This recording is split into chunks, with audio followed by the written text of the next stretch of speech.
e a opinião dos militares nunca foi valorizada do ponto de vista político. Como parece que não foi agora nos Estados Unidos, com esta aventura trágica da invasão do Irão. Mas, há pouco ouvi com bastante atenção a intervenção do general e chamou-me particular atenção o que disse que em 2010 se discutiu a possibilidade de integração da Rússia da Federação Russa na NATO. É verdade. Eu acompanhei essa discussão. Mas, quando os americanos ainda estiveram 20 anos no Afeganistão, deixem-me só fazer um parênteses. Há um relatório do Pentágono que diz que o Afeganistão podia ser podia ser, desculpem, podia ser para os Estados Unidos o mesmo que são os países do Médio Oriente em termos de fornecimento de petróleo. E uma das razões por que a guerra se prolongou no Afeganistão é porque ela tem imensas terras raras que são fundamentais para a nova economia, a economia do futuro. É o relatório do Pentágono. E porque, além disso, cada soldado por ano que ficava no Afeganistão concedia a 5 grandes empresas americanas que produzem material para a guerra 1 milhão de euros. Custava cada soldado 1 milhão de euros. Não foi para vingar a honra dos Estados Unidos, foi por razões também económicas e estratégicas profundas. Portanto, dizia eu, à luz dessa estratégia de defesa nacional e de segurança nacional, o documento que o Sr. General referiu, eu penso que está errado. Errado. Quem nos ameaça neste momento? O que está escrito nestes 2 documentos, e agora foi demonstrado por um conjunto de intervenções dos Estados Unidos nas eleições mais recentes, é que os aliados dos Estados Unidos da Europa são a nova Europa, nós pertencemos à velha Europa, e são os partidos de extrema-direita, que estão a ser financiados e apoiados politicamente. E o problema é que parece que dentro dos Estados Unidos não há forças democráticas para resistir a este avanço. E porquê? Porque a economia americana está, de facto, em grandes dificuldades. E o povo americano está em grandes dificuldades. Uma das características das democracias, da evolução, da degeneração das democracias liberais, é que cada vez são menos representativas. Nestas eleições, não votaram ou não deixaram votar 100 milhões de americanos. Portanto, não devemos ignorar que há uma evolução política. Por sua vez, também não devemos ignorar que há razões para que no futuro, e talvez no futuro em breve, uma aliança política entre a Federação Russa e os Estados Unidos se concretize. Neste momento, há na Federação Russa 3.600 multinacionais, a maior parte americanas. Como é que é possível que este facto, que só o Financial Times revelou e logo a seguir mandaram um jornalista deixar de escrever, como é possível que se continue a discutir que a guerra é financiada com o petróleo quando há que na altura da guerra, e podem confirmar estes números se forem ver a economia da Federação Russa, na altura da guerra começou, 70% da indústria da Federação Russa tinha capitais ocidentais, que controlavam essa indústria, e 90% do comércio. Como é que é possível, e isto remetia-nos para as questões de como funciona hoje a informação, e remetia-nos para aquela afirmação, e vou terminar, para aquela afirmação de Saramago no ano 2000, quando escreveu, quando lhe pediram para escrever sobre a cegueira, escreveu que foram precisos 2000 anos para que o mito da caverna de Platão se tornasse realidade. Isto é, nós estamos dentro da caverna, olhamos em frente e vemos sombras e pensamos que vemos a realidade. A diferença é que agora há outro, mais que meio mundo, que não vê as coisas como nós vemos. Portanto, eu voltava à questão inicial e perguntava ao Dr. António Coluna se, de facto, a maneira como está a ser tratada a questão da regionalização, que foi literalmente bloqueada, isto é, se um governo pode bloquear, pode fazê-lo de forma legal, com as suas artimanhas, para impedir que a Constituição se cumpra. Questão que o nosso atual Presidente colocou. O problema não está na Constituição. O problema está, as queixas das pessoas é porque não se cumpre a Constituição. Desculpem. Obrigada. Não sei quem... O Sr. General? Bom, muito obrigado pela sua questão, pelos seus comentários e pelo percurso a que nos levou, não é? A refletir sobre se sim ou se não. Tudo é possível. Temos é que pagar o preço, não é? O país pode seguir autonomamente? Pode. Querendo, pode. Tem é que pagar o preço. Não é neutral quem quer, é quem pode. Depois, se a NATO colapsar, que escolhas é que se fazem? Quem é que faz essas mesmas escolhas? Até agora temos vivido este clima, e falou-se mais de 50 anos de relativa paz na Europa. Sabe, creio que o Ministro dos Negócios Estrangeiros de um dos países árabes, não sei se do Qatar, se da Arábia Saudita, que dizia assim, os europeus estão muito mal habituados. Nós aqui a guerras de ano sim, ano não, temos aqui umas guerras e umas bombas aqui-nos em cima. Não é que se apadrinha essa mesma realidade. Mas o que é um facto é que para termos paz, temos que ter mecanismos de dissuasão, instrumentos e alianças, especialmente países pequenos. Essa dita forma autónoma pode ocorrer. Nós somos vizinhos dos Estados Unidos.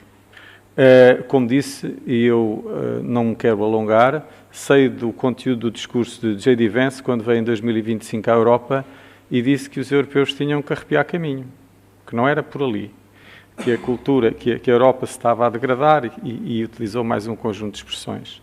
Portanto, a cultura e os valores ocidentais, diz ele, que estão nos Estados Unidos e não estão propriamente na forma de estar dos europeus. Depois também importa referir aqui uma espécie de utopia, mas que tem prevalecido, felizmente, que é o projeto europeu. O projeto europeu, para alguns, é algo extraordinariamente complexo e burocrático, para outros tem uma leitura absolutamente extraordinária daquilo que foi conseguido até agora pelo caminho da paz. Depois também importa referir, essa mesma clivagem, a posição assumida com coragem e muito discernimento pelo Primeiro-Ministro do Canadá, num discurso que fez, o discurso das chamadas médias potências ou das potências intermédias. O caminho que a Alemanha está a seguir, investindo 800 mil milhões em defesa, para bem ou para o mal, como disse também há pouco, que o caminho não é investir em defesa, é uma opinião. Para outros, só através de formas muito robustas é que se afirmam os tais valores, a força dos valores e das convicções, nem sempre é através de uma forma romântica de ver o mundo, infelizmente, e de ver as pessoas. Portugal estará sempre refém da sua geografia. É aqui que nos inserimos, na Europa e também atlantistas. Portanto, há aqui um desafio, um fio da navalha, que é necessário, eventualmente, perguntar aos portugueses para onde querem ir. Mas se a NATO definitivamente colapsar, porque Trump fala a sério, segundo diz J.D. Vance, nem sempre fala a sério, obriga a essas mesmas escolhas, e essas escolhas vão ser penosas, muito penosas, em nome da tal pseudo-autonomia, mas eu creio que Portugal terá que se agarrar a uma outra realidade e integrar-se preferencialmente em mecanismos de segurança coletiva e menos numa capacidade autónoma, porque defesa não tem, uma defesa robusta, suficientemente robusta, moderna, não quer dizer que não possa enverdar, à semelhança do que fez a Ucrânia, por mecanismos assimétricos e resistir e dissuadir outros de impor as suas vontades ao caminho que Portugal quer fazer. Não quer dizer que não o possa fazer, mas estará melhor se não tiver que o fazer. É uma opinião. Muito obrigado pelas suas perguntas. Não sei se o doutor Coronel... Posso responder rapidamente? Bom, relativamente à questão da regeneração, francamente não estudei, portanto não gosto de mandar bitates sobre coisas que eu não estudei e não estou preparado. Sei que há direitos que são programáticos e outros que o não são, refiro-me àqueles que o não são. E também é verdade que houve um referendo há uns tempos, já largos, em que a regeneralização não passou. Um outro problema é o problema do recurso ao Tribunal Constitucional para propor ações de constitucionalidade por omissão. E se calhar teremos que agilizar, ou deveríamos agilizar, forma de processo no Tribunal Constitucional, não apenas para esse respeito, mas, por exemplo, para ter meios de acionar o Tribunal Constitucional, como tem os espanhóis, com ações que os cidadãos podem diretamente pôr, ações de amparo. Isso são matérias que nós não temos ainda. Não me recordo, penso que se alguma vez o Tribunal Constitucional português foi demandado por uma inconstitucionalidade por omissão e por quem. Não recordo, não tenho neste momento presente e, portanto, não posso estar a dissertar sobre uma coisa que verdadeiramente não estudei, não sei. Agora, tudo o que é matéria jurídica tem estas ligações e é preciso ver como a melhor forma de o fazer. No que diz respeito à questão dos direitos e dos tratados internacionais, eu até podia ter focado na minha intervenção a Carta Social Europeia a propósito dos direitos dos trabalhadores, que impõe uma série de obrigações, mas não foi isso que eu quis dizer. Eu quis tentar explicar qual a estrutura que na nossa Constituição tinham os direitos fundamentais dos trabalhadores e porque é que eles lá estão constituídos desta maneira e não de outra. Portanto, foi esse o objetivo da minha intervenção. Agora, efetivamente, podemos invocar um conjunto de tratados que Portugal subscreveu e adotou, e que tem importância, por exemplo, sobre a contratação coletiva, a Carta Social Europeia é lapidar, é obrigatória. Não pode, quando esteve a Troika, chegou a estar em causa esse direito à contratação coletiva e foi preciso alguém lembrar, na altura, ao Governo que havia uma Carta Social Europeia, da União Europeia, que impunha essa obrigação. E foi travada à última hora, mas aquilo já ia por ali. Portanto, é esse aspecto, penso que lhe respondi às duas quanto à regionalização. Sim, senhor. Até agora nenhum governo esteve interessado em promovê-la verdadeiramente. Esta é que é a verdade. E não sei se o povo português também, neste momento, acredita muito nos seus benefícios, porque também nunca lhes explicaram, nem se ele o pretende ter, dada alguma confusão que já há entre os poderes da administração local e da administração central. Eu suponho, aliás, que o referendo perdeu, o referendo da legislação perdeu, porque as pessoas do norte do país não queriam estar dependentes de uma cidade tão poderosa como era o Porto e que estava tão próxima. Preferiam estar mais dependentes de uma cidade longínqua como era Lisboa. Não por ser melhor, mas por estar mais longe. Portanto, há aqui todo um conjunto de aspectos nessa matéria que teriam que ser estudados. Portanto, o que fez perder a regionalização foi a região norte, que votou massivamente contra a regionalização. Porquê? Porque não os imaginavam estar ali com um outro poder regional tão forte como o Porto seria. Lisboa está longe, vem cá de vez em quando os políticos, mas era diferente. Portanto, há aspectos que temos que pensar e que muitas vezes não. Agora, isso leva-nos de facto à outra questão, é como atualizar, modernizar e tornar mais eficaz a possibilidade de recurso ao Tribunal Constitucional e a revisão do seu processo, do processo próprio da ativação do Tribunal Constitucional. Muito obrigado.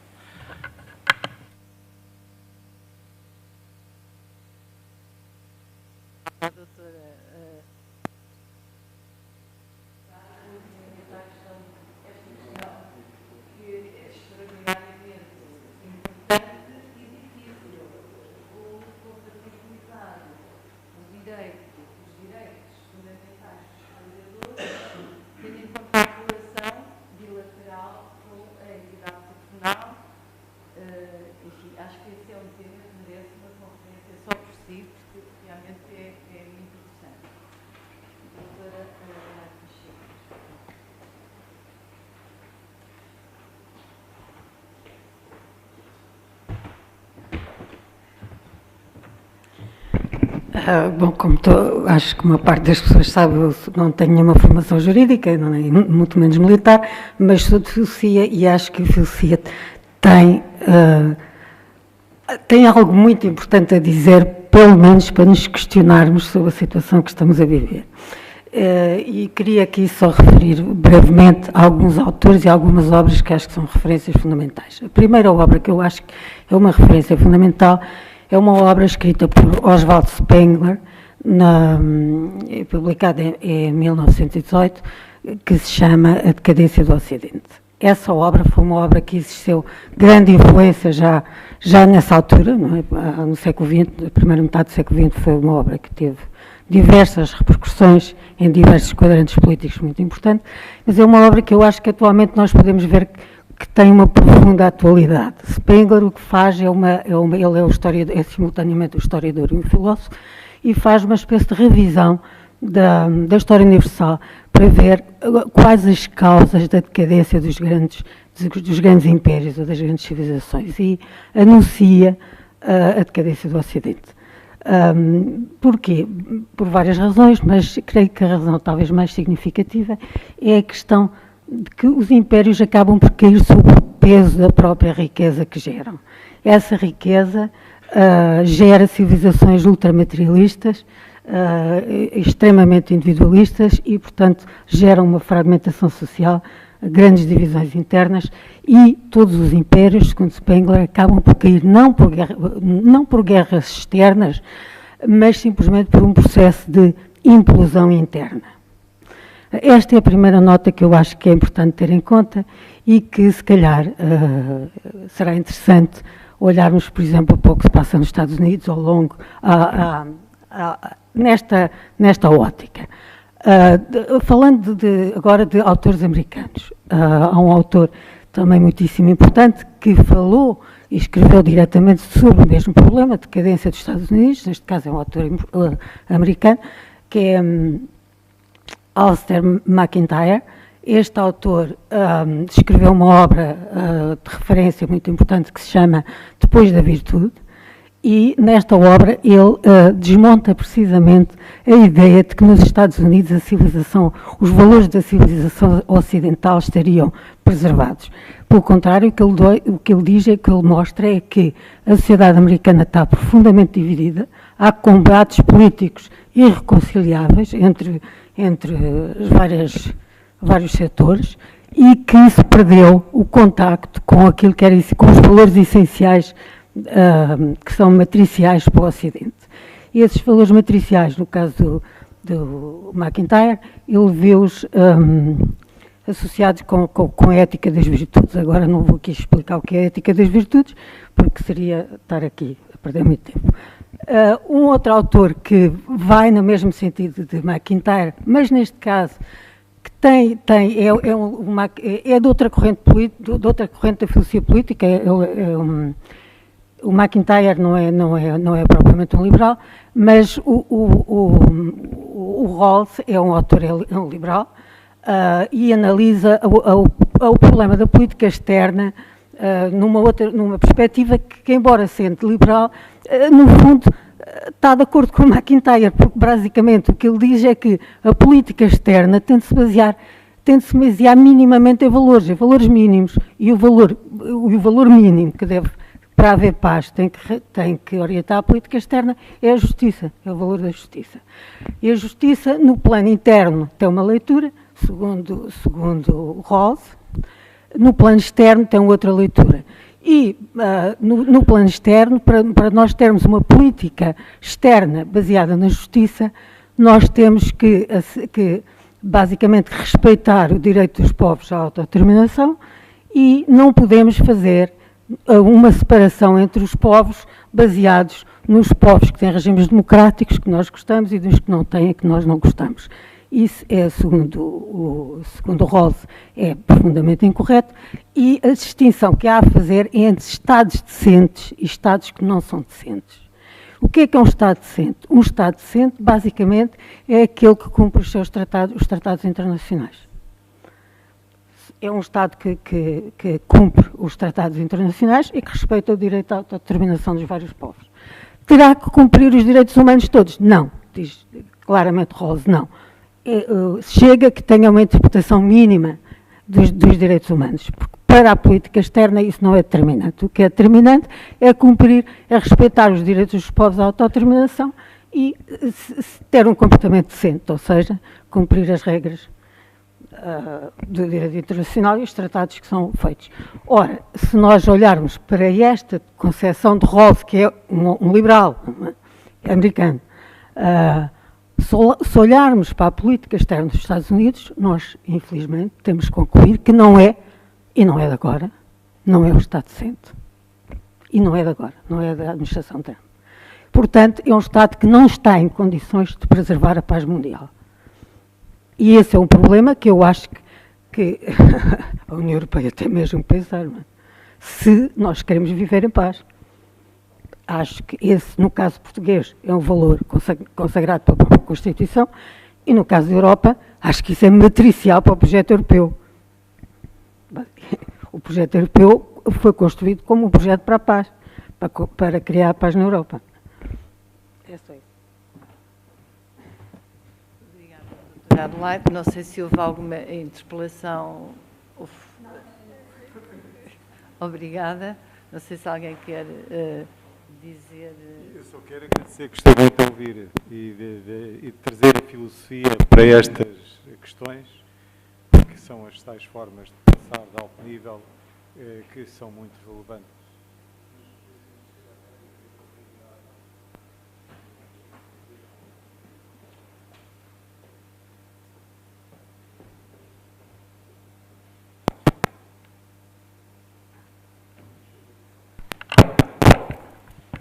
Bom, então, terminada este momento de debate, de perguntas e de respostas, e se me permitem terminar com no seguimento do que disse a doutora Adelaide Pacheco, então, sem justiça não há paz, e então, doutora Isabel da Silva Mendes, queira, por favor, tomar a palavra.